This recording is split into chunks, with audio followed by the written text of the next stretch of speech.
अब पाकिस्तानी कौम को समझ लेना चाहिए कि ये मुल्क जो हमने लिया था, पाकिस्तान का मतलब क्या, ला इलाहा इल्लल्लाह के नाम पर। अब हमें ला इलाहा इल्लल्लाह के अलावा इस मुल्क में कोई निजाम नहीं चाहिए। हमें इस निजाम में कोई पार्लिमानी जमहूरियत नहीं चाहिए।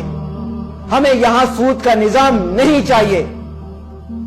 हमें यहां पर ये गैर इस्लामी सजाएं नहीं चाहिए। हमें यहां पर ऐसे हुक्मरान नहीं चाहिए जो सिर्फ ये